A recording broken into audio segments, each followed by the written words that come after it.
सभी भक्तजनों को जय श्री कृष्ण।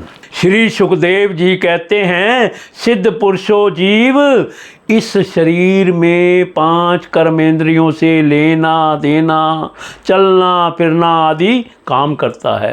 5 ज्ञानेंद्रियों से रूप रस आदि 5 विषयों का अनुभव करता है और 16वें मन के साथ 17वां वह स्वयं मिलकर अकेले ही मन, ज्ञानेंद्रियां और कर्मेंद्रियां इन तीनों के विषयों को भोगता है। जीव का यह 16 कला और सत्वादी 3 गुणों वाला लिंग शरीर अनादि है। यही जीव को बार बार हर्ष, शोक, भय और पीड़ा देने वाले जन्म मृत्यु के चक्कर में डालता है।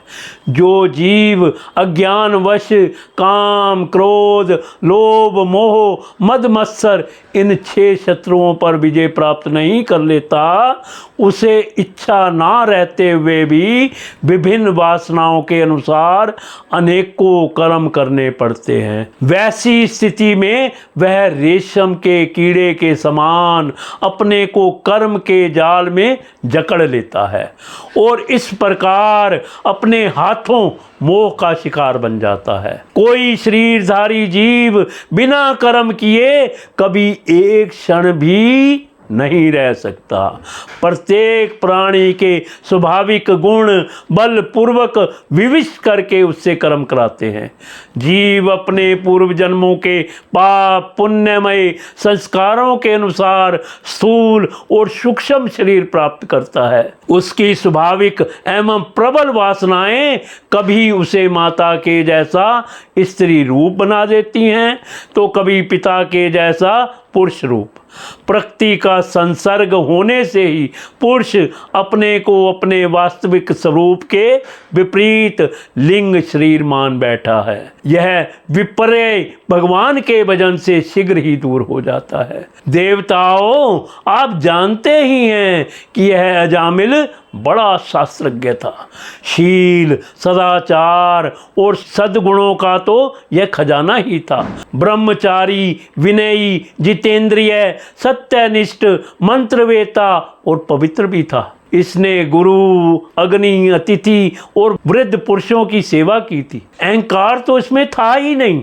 यह समस्त प्राणियों का हित चाहता, उपकार करता, आवश्यकता के अनुसार ही बोलता और किसी के गुणों में दोष नहीं ढूंढता था। एक दिन यह ब्राह्मण अपने पिता के आदेशानुसार वन में गया और वहां से फल फूल, समिधा तथा कुछ लेकर घर के लिए लौटा। लौटते समय इसने देखा कि एक भ्रष्ट शूद्र जो बहुत कामी और निर्लज है, शराब पीकर किसी वैश्या के साथ विहार कर रहा है। वैश्या भी शराब पीकर मतवाली हो रही है। नशे के कारण उसकी आंखें नाच रही हैं। वह अर्धनग्न अवस्था में हो रही है।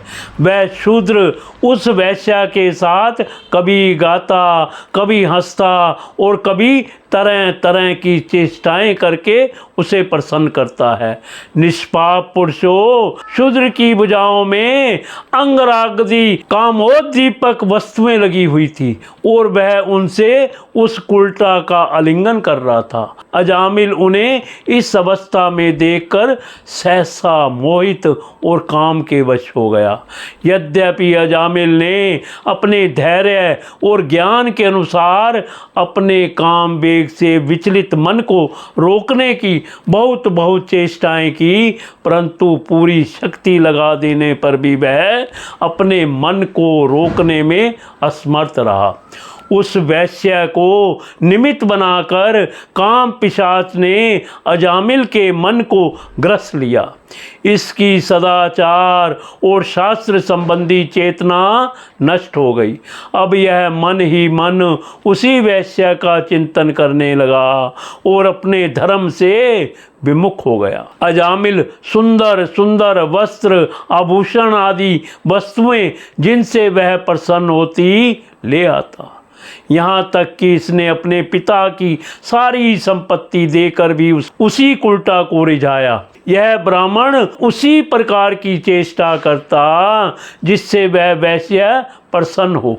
उस छंदचारिणी कुलटा की तिरछी चितवन ने इसके मन को ऐसा लुभा दिया कि इसने अपनी कुलीन नवयुवती और विवाहिता पत्नी का परित्याग कर दिया।